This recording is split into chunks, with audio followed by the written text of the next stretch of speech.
It was 1988. 2 weeks out of high school, Longview High School. I decide I'm going to go to Australia for a year as an exchange student. Because like most kids at 18, I didn't know what I wanted to do. I head off to Australia. I'm there for about 8-9 months. I'm about to return in a few months, and it's time to come back and go to college. Well, the idea was that I was pretty sure I wanted to be a lawyer. I had talked to my family about it. We were pretty sure that I could win most of the arguments, and family was in the oil business, and I was going to at least defend them, and then who knows who else. So I'm going to come back, and I'm going to be a lawyer. So it's, where do I go to school?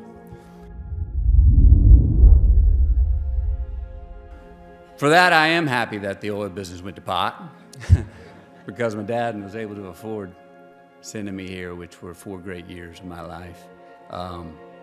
You know, what do you get when you come here? I tell people in general terms when I'm talking to people, you're going to come here, you're going to get access to a great education. You're also going to get a real good life lesson in what it means to compete. And I don't mean on the field. I mean for what classes you want, for what teachers you want across the board. It is a place where you have to get out and engage and take care of yourself. When you're just coming out of high school, that's what every kid, young man, young woman needs when they get out. You got to learn to compete. So it's a real good precursor to what happens once you get out of school and into real life and on your own. What else did I get here? Well, I look around at my life. I'm 44 now. I was 18 back then in 1988. And I came to school here. I went to the Delta Tau Delta fraternity. And it's there that I met most of the best friends that I still have in my life. Most of them are here tonight. That's why I invited you guys. And if we'd have been somewhere else in Austin, we'd probably be together there too. But I met my longest and best friends that I have and still have in my life right here. The ones that are not here tonight, that I met here, are actually working in California because we work together, and they've got a job right now and I don't. That's probably, to my heart's heart, the most favorite thing, what I'm most proud about getting here is the friendships that I got. Always debated around the house. Then I remember my dad one day saying he was in the oil business and it all went under in '82. And right around that time he was like, I may need you to be a lawyer to take care of me. Anyway, I went to University of Texas, was headed towards, wanted to be a criminal defense lawyer. And then it was around the beginning of my junior year where I just wasn't sleeping well with the idea of graduate, go 4 more years, law degree, get out at 28, make an imprint in society, and you're already 30. I didn't want to miss my 20s really trying to practice whatever it was I wanted to do. So I had a good friend at NYU Film School who was raving about his experience in the storytelling business, and I up and switched my path and went to film school. Being an actor or even being an artist, and I had studied in school behind the camera, was not even in the vernacular of my dreams. I was raised 9 to 5, you go to work, you work your way up a scale. That's from your old man, right? Yeah. And that was all I was able to even, like I said, dream about. So the idea of living life and having a career that was in the arts, that was in the storytelling business, that was something that was really fun, was not something that, like I said, I even dreamed of. I was in the right place, right time, right bar. Guy found me and said, you want to come in and read for a part in a movie I'm here producing called Dazed and Confused? I said, sure. I go read for the part. It's got 3 lines. 3 lines turns in 3 weeks' work. They're paying me $325 a day. People are telling me I'm pretty good at it, and I think I'm getting away with something. And I still do feel like I'm getting away with it. You're growing up, you know, you argue, Dad, I really need this skateboard. Dad, I really want these elbow pads. Is that really what you want to do? Yeah, Dad, I promise you, I really want it. 5 months later, I haven't even worn out my elbow pads. It was a fad. I didn't really stick with it, Dad.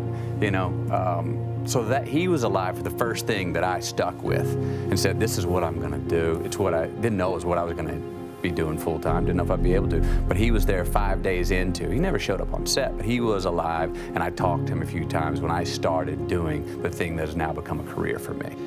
There's also, I've been doing it for 16 years, and things have worked out wonderfully well. I've had a great time. I've learned on the go. I've made decisions to track my own path.